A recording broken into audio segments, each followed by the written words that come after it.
Principal చేత ఏదో ఒక యోగ్యతా పత్రం మనకు కావాలనుకో, మనం పొందాలనుకోండి, మనం పొందాలి. ఆయనకి చెప్పి అయ్యా మీద అయ్యండి అని నిలబడ్డం, ఆయన ఏదో ఇస్తే తీసుకోవడం. అందులో మీరు కాండక్ట్ వెరీ గుడ్ అని రాయాలండి. రాయకపోతే నా భవిష్యత్తు ఏంటండి? ఇది తగను కాదు, తగదా. అది రాసేది ఆయన ఇష్టమా, నీ ఇష్టమా? ఇలా రాయకపోతే నా భవిష్యత్తు, నువ్వు ఎలా ఉన్నా అలాగే రాయాలా? భవిష్యత్తు ఆయన నిర్ణయిస్తాడు, నోరు మూసుకోరాదు. ఇవాళ విద్యార్థులోకం తెలుసుకోవాలి, అనుమతులు ఎప్పుడు తగన్ బడసి ఉండాలి, ఒట్టి బడసి కుదరదు. వారి పద్ధతి ప్రకారం వారు స్వేచ్ఛగా హాయిగా నీ ఎంత అభిమానంతో బంగారం నన్ను కురాడువాయా, నీకు రాయకపోతే వెరీ గుడ్ ఎవరికి రాస్తానయ్యా, ఇంకా అందరికీ కోడిగుడ్డు రాస్తా, నీకు వెరీ గుడ్ రాస్తా అని రాయాలి. అంతేగాని మనం రాయించుకుంటాం బెదిరించి. ఇదే తగన్ బడసికి బడసికి తేడా. తెలియని వాళ్ళు దీన్ని పెట్టేటంటే వ్యర్థ పదాలు అంటారు. వ్యర్థ పదాలు కావు, ఈ అన్నవాళ్లే వ్యర్థజీవులు. దాని ఉద్దేశం అది. తదీయానుమతిన్ తగన్ బడసి అంటే ఆయనకు తగిన సమయంలో వెళ్ళి ఆయన ఒప్పించి జాగ్రత్తగా తెలుసుకున్నారు, ఒత్తిడి చేయలేదు. అదే తగన్ బడసి. అయ్యయ్యి చోటులనాచరింపరి. ఆడ ప్రదేశాలు చేశారా లేదా, అందుకని ఆ ప్రదేశాలు ముఖ్యమే. కానీ ఇంక వాటి వెనకాల పడుతూ కూర్చోద్దు ఊరికే. ఏదో దానం చేయాలనిపించింది, యోగ్యుడైన వాడు ఎదురుగా పిలిచి ఇంటికి పిలిచి ఇచ్చేయి, ఓ పని అయిపోయింది.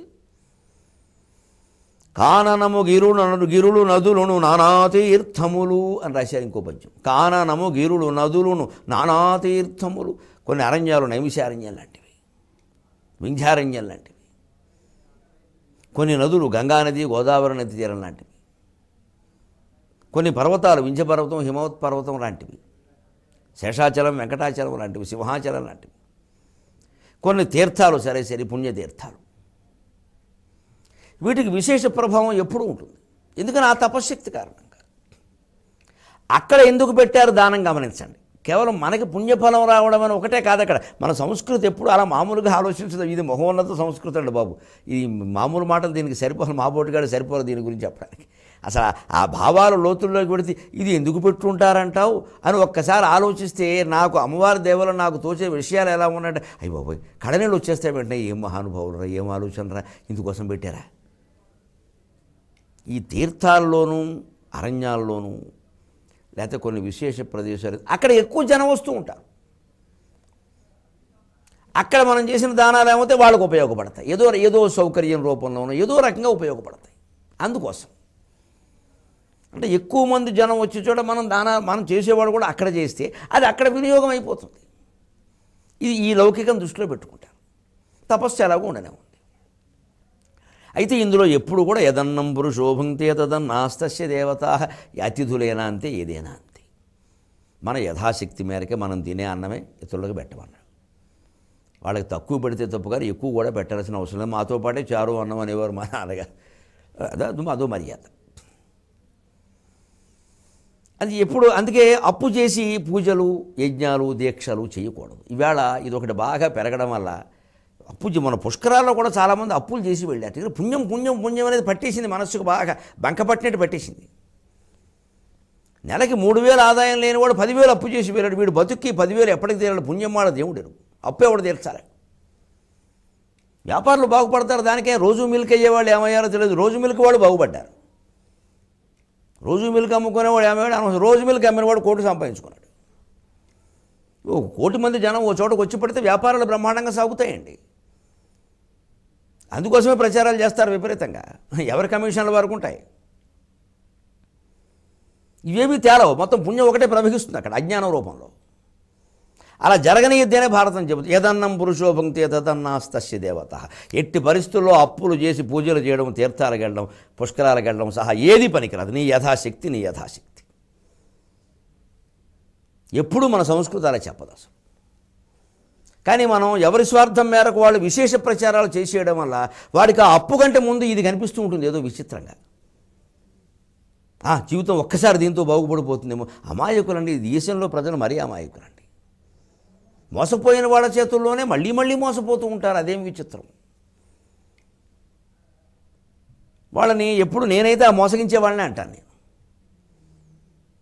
మీరు పెద్దవాళ్ళు, మీరు చదువుకున్నారు, మీరు ప్రభుత్వ అధికారులు, లేకపోతే మీరు ఇంకొక తగిన రాజకీయ బాధ్యతల్లో ఉన్నారు, మీరు కోటీశ్వరులు, మీకేం ప్రసార మాధ్యమాలు మీ చేతుల్లో ఉన్నాయి, మీకు డబ్బులు వస్తున్నాయి, ఏమి ఇబ్బంది? ఎందుకు ప్రజలను అజ్ఞానంలో ముంచాలి అసలు? ఈ బాధ్యత ధనవంతులకే ఉండాలి, మేధావులకే ఉండాలి. అయ్యో మనం ఏం చెబుతున్నాం, వాళ్ళు ఏం గ్రహిస్తారు, వాళ్ళు ఏమైపోతారు, కోట్ల మంది వస్తే పరిస్థితి ఏంటి? ఇలా ఆలోచిస్తే ఇప్పుడు చూడండి ఎంత పక్క చెప్పాడు. అప్పులు చేసి తీర్థాలు యాత్ర, అందుకంటే పాపం ఇంకోటి లేదన్నాడు. యథాశక్తి చేయవలసిందే అన్నాడు. మనకు శక్తి లేనప్పుడు వెళ్ళం. మన ఇల్లే కైలాసం, కడుపే కైలాసం, ఇల్లే వైకుంఠం అంటారు. ఏమి నష్టమేమిటి? ఇప్పుడు ఒక్కోసారి దానాల్లో తేడాలు జరుగుతాయి. చాలా జాగ్రత్త పడాలి, తెలియ కూడా జరుగుతాయి. ఏమిటో ఉదాహరణ కూడా చెప్పాడు. ఇవాళ గోదానాలు చేసేవాళ్ళందరూ గ్రహించాల్సిన విషయం. గోదానానికి సంబంధించింది ఇది కూడా. ఒక మహారాజు ఒక ద్వారకా నగరంలో ఓసారి శ్రీకృష్ణుడు నివసిస్తూ ఉండగా ఆ ఊళ్ళో వాళ్ళందరూ ఏదో బృందావనం అటు ఇటు తిరుగుతున్నారు. వాళ్ళందరూ ద్వారకా నగరం వెలుపల వాడుకునేటువంటి పెద్ద దిగుడు బావి ఒకటి ఉంది, ఏదో బావి. అందులో ఏదో మెట్లు ఇవి ఉన్నాయి, దిగుతున్నారు, నీళ్ళు తెచ్చుకుంటున్నారు, ఏదో చేసుకున్నారు. ఓసారి అక్కడ ఒక పెద్ద తొండ ఆ గోడను పట్టుకుని అలా ఉంది, పెద్ద తొండ. అదేమిటో ఓ రోజు చూసి కొంచెం భయపడ్డారు, ఆగిపోయారు, రేపే పోతున్నారు. రేపటి పోకపోక ఇంకాస్త పెరిగింది, ఇంకా లావైంది. 3వ రోజుకి ఇంకా లావైంది. ఈ నూతులో పెరిగిపోతున్న తొండం చూసి అందరూ భయపడిపోతున్నారు. ఇదే మత్స్యావతారమా? దానికి అక్కడికి పెద్ద పెద్ద మోకులు వేశారు, లాగే ప్రయత్నం చేశారు. ఎంత బలంగా లాగినా లాగట్లా. దాన్ని పట్టుకుని కూర్చుంది. అది ఉన్నంతకాలం నీళ్లు పాడైపోతాయి, ఎవరూ వెళ్ళడానికి లేదు. ఏదో మడుగులో కాడీడు చేయనట్టు చేరింది అక్కడ. ఒక తొండ, కృకలాసం అంటారు సంస్కృతంలో. అదే ముదురు ఒసరవేలవుతుంది. అలా మొత్తం పట్టుకునేలా వేలాడుతుంటే చివరికి ద్వారకావాసులకు భయం. ఇంకంతే. ఆపదామపహత్తారం దాతారం సర్వసంపదాం లోకాభిరామం శ్రీరామం భుజో భుజో నమామ్యకం. అంతకంటే ఎవడున్నాడు? శ్రీరాముడు ఇప్పుడు కృష్ణుడుగా ఉన్నాడుగా, ఆయన ఆశ్రయించారు. అప్పటికే ఆయన మహిమలు చాలా వ్యక్తమైనవి. అదేమిట్రా, ఈయనేమి తెలియని వాళ్ళు అయ్యారు. ఇంతకంటే అమాయకుడు ఎవడు ఉన్నాడు ప్రపంచంలో? అదేమిటి తొండ? నా దగ్గరికి ఎందుకు రా బాబు, తొండ ఉన్న ఏనుగా ఏమన్నా? తొండ లేదయ్య బాబు, అది తొండ ఏమి, నువ్వు రా అన్నారు. వెళ్ళి చూశాడు. ఒక చూపులో గ్రహించాడు స్వామి ఏమిటి, శ్రీమన్నారాయణమూర్తి ఒక చూపులో గ్రహించాడు. మీరు వెళ్ళిపోండి అన్నాడు. నేను చూసుకుంటాను, మీరు వెళ్ళిపోండి అన్నాడు. సరే, ఆయన చాలా చూసుకున్నాడుగా అని వాడు వెళ్ళిపోయారు ఆ నమ్మకంతో. అప్పుడు ఆయన్ని ఏమని రొగమహారాజా ఎలా ఉన్నావు? అది శ్రీకృష్ణుడు యొక్క మహిమ. ఏమని రొగమహారాజా ఎలా ఉన్నావు? మహాయోగులు, భగవంతుడు అలా అట్టిపెట్టిన శ్రీకృష్ణుడు భగవంతుడు, కృష్ణస్తు భగవాన్సుడు. భగవంతుడే కాదండి, భగవత్ స్వరూపులైన మహాయోగులు కూడా అలా చూడగానే గ్రహించేస్తారండి. ఆ దివ్య దృష్టి ఉంటుంది వాళ్ళకి.